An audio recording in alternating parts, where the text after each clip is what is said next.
It's a new day and we've got a new project ahead of us. If you've been here before, hey, welcome back. And if it's your first time, glad to have you. And I'll fill you in real quick. We've built a 40 by 72 pole barn and I've enclosed 24 feet of it. We're gonna put some plumbing and a bathroom and a little small kitchen sink in here. So I've gotta run our ditches today so I can get that plumbing roughed in before I pour my concrete. So earlier in the week, if you didn't see the video, we set a septic tank out here and I've laid that 2x6 on there to sort of line me up in here on where I need to bring my trench through underneath my wall. So we'll tie that ditch in here. But once I get my plumbing run in for my drains, we're going to bring a water line around the front and take it and run it up the hill, and I've got to run some electrical conduit back to this side of the building. So we'll get to that as we get to it. But today I'm going to start off, I'm going to take the yard box on the tractor, and where we dug these posts, it's kind of like just up and down in here. So I'm going to take the yard box, drag this down slick, and then I'm gonna lay my sort of rough in my rooms and then lay out where my line needs to go through there, and we'll try to get a trench going. So I'll bring you along for the ride.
Well, you want to talk about living on the edge, run a MX5400 with a front end loader and a box plate on the back of it and try to keep from hitting your walls in a 24-foot space.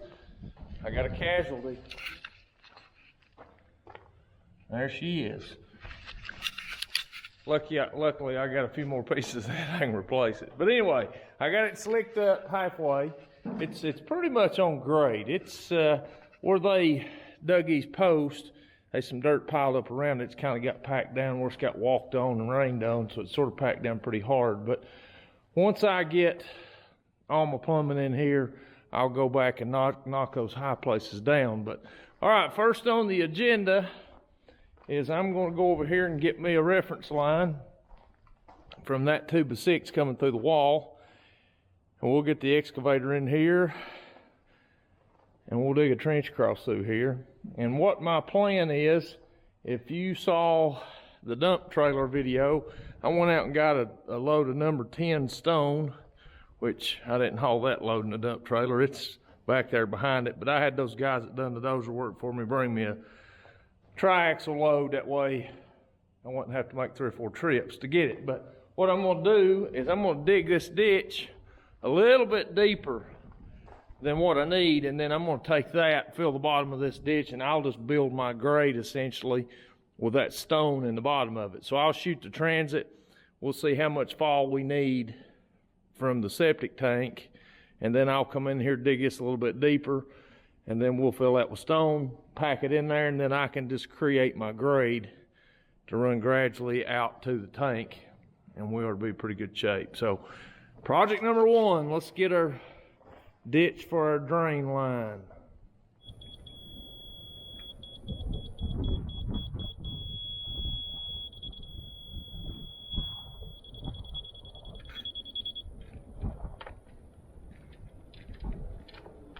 Okay, we got the elevation of where a pipe will go in at the bottom. So we'll come in here and shoot it. See how much fall we need in this back corner to work our way out to that tank. All right, so I don't forget it, we're at 5 foot 5 inches.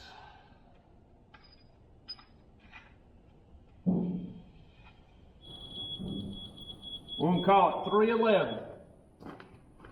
All right, I think I've got all my math figured out, and I've got my drain lines identified on the floor. But what I've got from this spot right here to the tank, I've got 18 inches of fall. So what I'm gonna do is I'm gonna dig this trench 18 inches deep. And basically I'm gonna dig it level with the bottom of the inlet on my septic tank. So what I'll do is I'll come back with that stone and I will backfill the bottom of this trench. I'll have to add about 4 inches of stone here, and basically I'll be at about an inch when I get to the wall. I've got about 40 feet to run here. I'm going to take this, continue this pipe. Slab will stop here. So I'm going to extend this pipe on through under the wall, and then I'll put a clean out on the other side. That way if I ever have any problems, I'll have a clean out to be able to run it down the line. But this will catch my washing machine and my sink over here, and then this will catch the shower. This will catch the commode, and then we'll tie in our vanity. We'll tie it in and bring it in and tie it into that line. So, and then we'll continue it out, stick it in the septic tank, and I think it'll work. So I've got the transit set up to where my depth level with the bottom of my septic tank input. So I'm gonna get that machine in here and try to dig a trench. I'm gonna try to back that dump trailer in here and load this material in it. That way I can keep this halfway clean in here, and then I'll bring the stone in here and slick it up. So wish me luck in not tearing this building down with these machines in here.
Well, I think I'm gonna change my plan of attack. I was dumping the dirt in the dump trailer and then gonna take it and haul it and dump it and get it out of the way, but I didn't want to make a mess in here with dumping a big pile of dirt. But me swinging around in here, I'm gonna end up hitting the trailer or hitting the building, so I think I'm just gonna swing it back here and dump it as far as I can. Then I'll take the tractor, run in here and get it and carry it out of here, and I can clean it up in the middle. So that's the new plan. I'm gonna try to clean this ditch up, finish it up all the way across, and then we got to move on over here to some electrical conduit and a dust line going through here for a table saw. So this ain't exactly fun digging. I'm a little uptight, and usually this is relaxation for me, but in here in these tight quarters, it ain't exactly the funnest of digging. So let's try to get it knocked out and move on.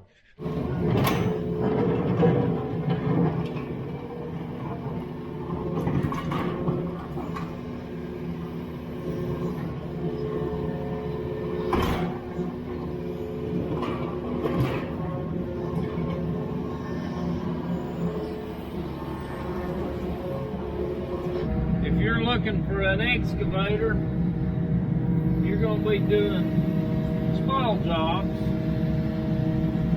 These Yanmars have what they refer to as zero tail swing, meaning that the rear end of this thing doesn't stick out past the track. So when you're running in a tight place like I am today, it's pretty nice to not have to worry about the tail sticking out, knocking something off. But the other feature these mini excavators has is the ability, obviously the house will move, but this boom will move as well. So I can take and get right up against something.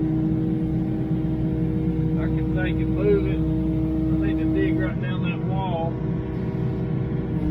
I can twist that boom over there, dig straight down the wall. So I don't know if you can see that from where you are, but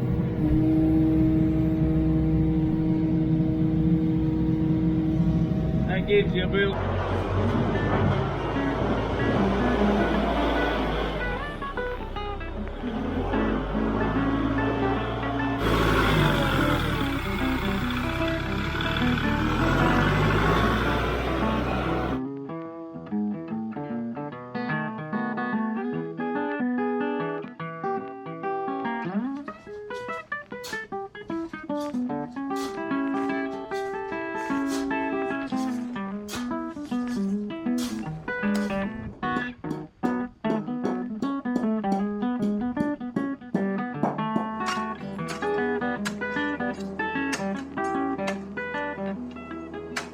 Well, have you ever had a day where you feel like you just work, and you don't get anything accomplished? That's about where I'm at today.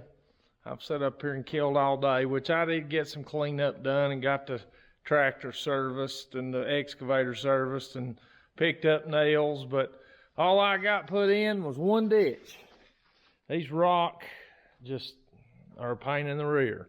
But anyway, only thing I like is I've got to go over on the other side of the wall and dig that out so I can get a clean out over on that side. But we got our plumbing ditch in, and I got the bottom of it roughed in. I've got about 4 inches of fall from here to the septic tank, in which we got to touch it up a little bit, but I don't know if you can see that down through there. I've got a little dip out there I need to fill up, but we'll come back and check it before we run our pipe. But if you do get a little belly in your pipe, you can add this stuff and pack it back in. But if you've never used it, I'd recommend it. It packs really well, but it's easy to handle. I mean, you can shovel it and rake it, and it doesn't kill you. So anyway, we've got it pretty well ready to go. This will catch the washing machine and little kitchen sink. This will catch the shower. We'll set right in here. This will catch the commode, and then we'll bring our vanity drain. We'll bring it over and catch the back side of that commode, and then it'll run out to the tank. So next up, we've got a vacuum line or a dust collection pipe to run through. I've got to lay out my table saw. I'm going to set my table saw up about right here, but I'm going to have two rooms. I'll have a 10 by 10 room over here, a 10 by 10 room over here. So I'm going to stub my duct system. I'm going to stub it up through the concrete so I can tee onto it and run it down the walls. And then I'll bring it over, and I hate having a dust hose, where you got to step over it. So what I'm going to do is set my table saw up to where if I'm going to saw 16-foot material, the blade will be centered up in that doorway so I can rip right through the hallway and out the back door in between those two rooms. But I'm going to bring me a drop up somewhere right in here to where I can catch my hose or my saw, and then I'll 90 it back up over here as well so I can split and run the length of the wall. But once I do that, I'm going to put a sub panel, or panel box will go here, 200 amp service, and then I'm going to run a 100 amp service panel on the other side. So I'll bring conduit under here and bring it over and bring it into that little sub panel. That way, if I needed to wire something over here, I don't have to pull it all the way over a 14-foot ceiling and just waste a bunch of wires. So I'm probably going to stub me out some boxes for 220 down the road, or because you never know what's going to change. So I'm going to try to think it through and get as much plumbed in as I can behind the metal. That way, if I need an extra outlet or need a 220, I'll have an open box to be able to do it. But anyway, I guess we made a little progress today, but hopefully the next ditch will go a little quicker. But if you watched, I appreciate it. And if you want to follow along, we got a long way to go. Hey, we'll take you. If you want to subscribe, we'll take you along for the ride. So anyway, we'll catch you on another one.